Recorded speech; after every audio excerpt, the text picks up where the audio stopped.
السلام عليكم ورحمة الله وبركاته. ازيكم حبايبي؟ عاملين ايه؟ يلا بينا نسمي الله ونصلي على الرسول الكريم ونشوف عملنا المعجنات التحفة دي ازاي. ايه رأيك في شوية المعجنات دي؟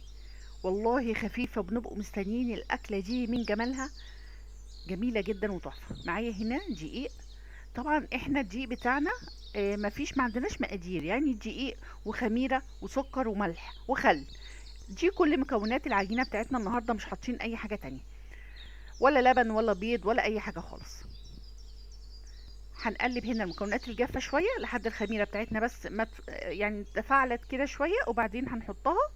وهنحط خل محسن طبيعي مهم جدا، وهنبتدي نزود المية بالتدريج شوية شوية لحد العجينة بتاعتي ما تلم، واشوفها هي العجينة المناسبة اللي انا حباها، تكون طرية وفي نفس الوقت مش بتلزق. وكل ما تعجنيها، على فكرة ممكن تعجنيها على ايديكي مش اقل من 10 دقايق، مفيش مشكلة خالص. كل ما تعجنيها كل ما تديكي نتيجة رائعة. طبعا بصي الحلة بتاعت العجان تطلع نضيفة كده، تعرفي ان العجينة بتاعتك خلاص هي كده تمام. هترشي رشة زيت ونحط العجينة بتاعتنا ونغطيها ونسيبها تخمر كده على جنب. بعد ما خمرت معانا هنبتدي نطلع التخمير بتاعها. هنطلع الهواء اللي فيها كله، وبعدين نبتدي نقسمها زي ما احنا عايزين. بصي العجينة جميلة، ممتعة بصراحة في شغلها. حطيت هنا شوية زيت محترمين كده، وبعدين هبتدي اقسم العجينة بتاعتي لكويرات. انتي تعملي الكويرات اللي تعجبك، الحجم اللي يعجبك اعمليه. انا بعمل هنا على قد الرخامة بتاعتي. لو الرخامة بتاعتي اكبر من كده كنت هعمل كويرات اكبر من كده. فانتي تعملي على قد ما انتي ان شاء الله يا رب على قد صينية صغيرة تكوني قاعدة بتشتغلي فيها، مفيش مشكلة خالص. هغطي العجين بتاعي كله بالزيت عشان ما ينشفش، وبعدين انا معايا هنا معلقتين من السمنه الفلاحي وشويه زيت. وده اختياري، حطي الادام اللي يعجبك زي براحتك يعني. انا هنا ببتدي اعمل فطائر صغيره كده، وادهن بين كل فطيره وفطيره معلقه من السمنه. الخليط اللي انا عاملاه سمنه على زيت. بصي جمال، مفيش اي مشكله خالص، ممكن تستخدمي اي حاجه، زبده، سمنه بلدي، سمنه هولندي، اي حاجه اللي يعجبك. هبتدي اعمل هنا حوالي 6 طبقات فوق بعض. بعد ما خلصتها بدخلها التلاجة تستريح شوية. هنا معايا الحشوة بتاعتي. معايا بصلتين كبار، كل نوع هحط عليه بصلة. انا معايا نص لحمة مفرومة ونص صدق، مقطعة فلفل بارد حراق اختياري. البهارات هنا برضو بتحطي بهارات اللي تعجبك، ملح وفلفل اسمر، ورق رولي، حبهان مطحون. انا ببقى طحنه برضو الورق الرولي.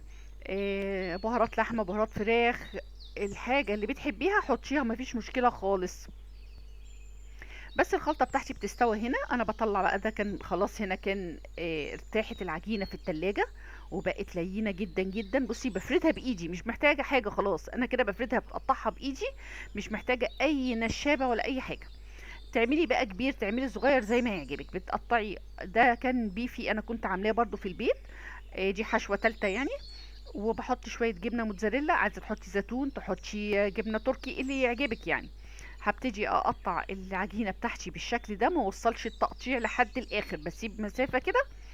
بصي زي ما انت شايفة كده، بسيب قيمة صوبع كده، مش بوصل الفتحات دي للاخر. هنا الصدق بتاعي برضو وعليه شوية جبنة موتزاريلا. طبعا دي بتطلع عجائن هشة ومورقة بسبب تورقة السمنة اللي احنا عملناها. حاجة كده تحفة تحفة. بس وببتدي اسيبها تخمر للمرة التانية. عندك بقى سمسم، عندك حبة سوري، الحبة السوداء.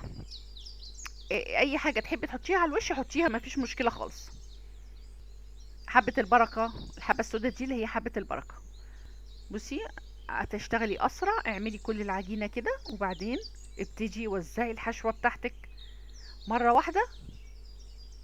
تنجز معاكي في الشغل. صدوق لحمه مفرومه، ممكن تحطي بسطرمه، ممكن تحطي، انا حاطه بيفي هنا، ممكن تحطي لانشون اللي يعجبك. البيفي ده انا كنت عاملاه في البيت على فكره. بصي الجمال، ولا احسن من كده، تحفه. وبعدين هدهن الوش بتاعي بمعلقه من السمنه، لا سوري، من العسل الاسود. ده عسل اسود، بخففه بشويه ميه وبدهن الوش، وبعدين ارشه بالسمسم وحبه البركه وادخله الفرن، وربنا يحسن ما بين ايديكم جميعا. اشوفكم على خير، باي باي.